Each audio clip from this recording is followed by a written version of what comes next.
ইসলামের স্বর্ণযুগ। যখন নবীজি হজরত মুহাম্মদ সাল্লাল্লাহু আলাইহি ওয়াসাল্লাম ইসলামের শান্তির বার্তা নিয়ে বিশ্ব মানবতার মুক্তির ডাক দিচ্ছিলেন, তখন তার নির্দেশেই সাহাবারা পৃথিবীর এক প্রান্ত থেকে অন্য প্রান্তে ছুটে যান ইসলামের আলো ছড়িয়ে দিতে।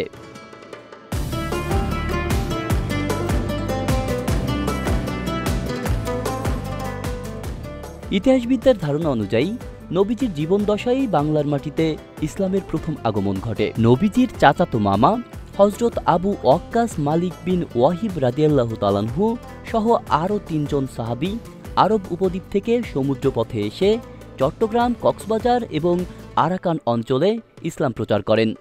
তারা এখান থেকে চীনের ক্যান্টন পর্যন্ত ইসলামের বাণী পৌঁছে দেন।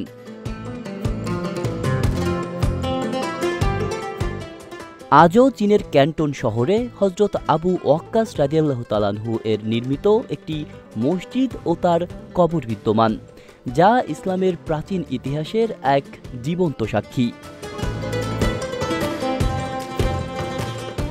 বাংলার উপকূলীয় অঞ্চলে ইসলামের এ প্রাথমিক স্পর্শ পরবর্তীতে আরও গভীর হয় আরব বণিক, সুফি ও দরবেশদের হাতে। অষ্টম থেকে দ্বাদশ শতাব্দীর মধ্যে সন্দ্বীপ, রামু, কুমিল্লা, রাজশাহী ও পাহাড়পুর সহ নানা স্থানে ইসলামী সংস্কৃতির নিদর্শন পাওয়া যায়। এসব প্রমাণ করে আরব ও তুর্কি মুসলমানরা কেবল বাণিজ্যের উদ্দেশ্যে নয়, বরং ইসলামের দাওয়াত নিয়ে এ অঞ্চলে এসেছিলেন। তাদের বসতি, ভাষা ও সংস্কৃতির মিশ্রণে গড়ে ওঠে মুসলিম অধ্যুষিত সমাজের ভিত্তি।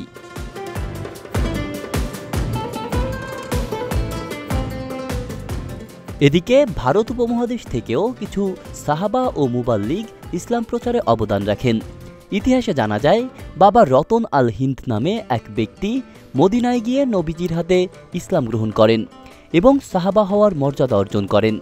এমনকি মালাবারের চের রাজাও নবীজির সাক্ষাতে গিয়ে ইসলাম ধর্ম গ্রহণ করেছিলেন বলে বর্ণনা পাওয়া যায়। পরবর্তীকালে শাহ মখদুম রূপোশ, শাহ মোহাম্মদ সুলতান রুমি, বাবা আদম শহীদ, শাহ নিজামতুল্লাহ বুসিকান্দি, জালালউদ্দিন তাবরিজি এবং শাহজালাল রহমতুল্লাহ আলাইহির মতো সুফি সাধকরা বাংলার মাটিতে ইসলামের দাওয়াতি তৎপরতা আরও জোরদার করেন। তাদের আদর্শ, মানবতা ও ন্যায়পরায়ণতায় মুগ্ধ হয়ে হাজার হাজার মানুষ স্বেচ্ছায় ইসলাম গ্রহণ করেন।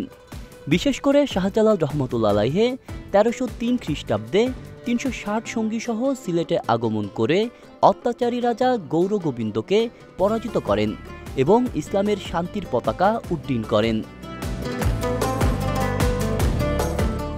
বাংলাদেশে আজকের মুসলিম সংখ্যাগরিষ্ঠ সমাজের ভিত গড়ে উঠেছে সেই প্রাচীন দাওয়াতি প্রচেষ্টার ফলেই।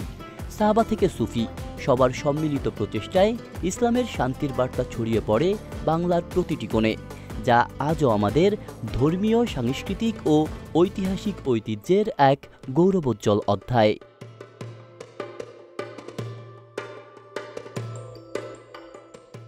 আব্দুল্লাহ রাফসান জনি, ঢাকা প্রকাশ।